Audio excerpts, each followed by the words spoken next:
చంద్రబాబుని కుప్పంలో కొట్టాలనుకున్న జగన్ని పులివెందుల్లోనే కొడుతూ ఉన్నారు.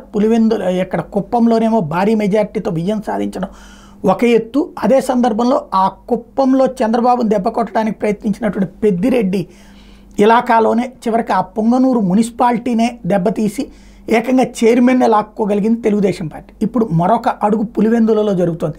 మొన్ననే అసలు జగన్కి ఓటమి భయాన్ని చూపించినటువంటిది ఏదన్నా ఉందంటే గ్రాడ్యుయేట్ ఎమ్మెల్సీ, పశ్చిమ గ్రాడ్యుయేట్ ఎమ్మెల్సీ, అందులో భూమిరెడ్డి రామ్గోపాల్ రెడ్డి గెలవటం, ఆయన తెలుగుదేశం పార్టీ అభ్యర్థి కావడం చాలా సంచలనాత్మకమైనటువంటి పులివెందులకు సంబంధించిన వ్యక్తి. తను ఇప్పుడు పులివెందులలో పూర్తి స్థాయి ఆధిపత్యం ప్రదర్శించే ప్రయత్నం ప్రారంభించారు. పులివెందుల నియోజకవర్గం గండి దేవస్థాన ఏసీ ముకుందారెడ్డిని కమిషనరేట్కి సరెండర్ చేసి గండి ఇన్ఛార్జ్ ఏసీగా వెంకట సుబ్బయ్యని నెల్లూరు నుంచి తీసుకొచ్చి